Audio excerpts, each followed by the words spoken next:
Apparently, Gavin Newsom and JD Vance have some serious beef going on. It's late Friday night. It's time for bed, but Gavin Newsom and JD Vance are going at it. Let's go ahead and watch this clip that really got under Gavin Newsom's skin, and we'll go ahead and look at the challenge that Gavin Newsom has issued to JD Vance. This is entertaining, and we'll go ahead and talk about my opinion of this at the end, but let's go ahead and dive into this clip of exactly what is going on here. So Gavin Newsom tweeted, JD Vance served with Alex Padilla in the United States Senate.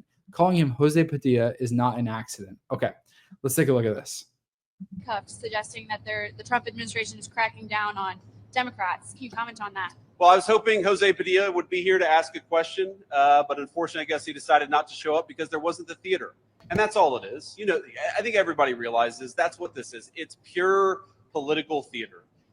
Okay, so obviously, JD Vance called Alex Padilla the wrong name. Now, the issue with this, according to The Guardian, the name Jose Padilla, which I didn't know this, and I've studied a fair amount about the war with Al-Qaeda and things like that.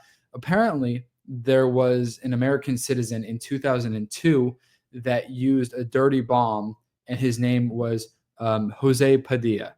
Now, I don't think that JD Vance meant this in that term. Do I think he meant it in a derogatory term? Possibly. I don't think that JD Vance forgot Alex Padilla's name.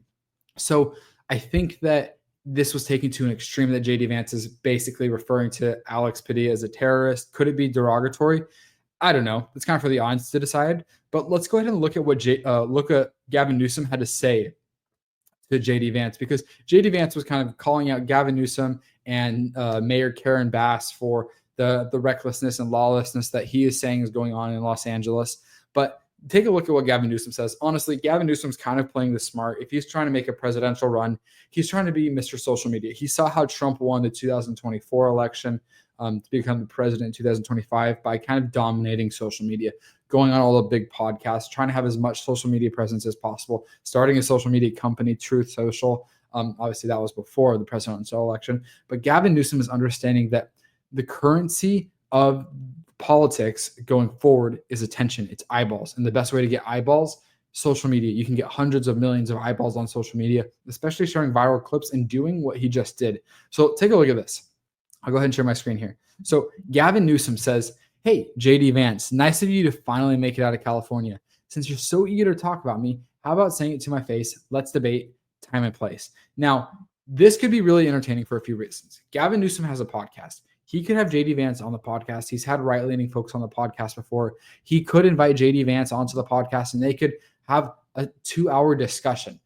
I think that's what would do. That video would do really well, and Gavin Newsom's podcast would blow up. And JD Vance, as the sitting vice president, especially if he's calling out sitting political leaders, he should go talk to these other political leaders face-to-face if that's what they're wanting for this country. I'm all for face-to-face conversation. Debate to me, a lot of it is getting the clips, the low blows, like the 3 seconds remaining, you say something, it's a low blow, the person can't respond, they're yelling over each other.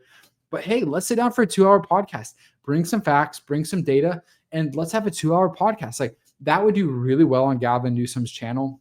And I think both candidates, depending on how they act, not candidates, both political leaders would come out better than when they went in terms of the eyes of the supporter. I think JD Vance supporters would like him more. And I think Gavin Newsom supporters would like them more. I don't know how much would sway due to a podcast, but I definitely think you'd get more respect from the public and from the younger demographic of voters, especially for the next presidential election coming up, especially when it comes to midterms coming up. So that's kind of the late night news with what's going on with Gavin Newsom and JD Vance. It's a little side quest. I was not expecting this to be happening.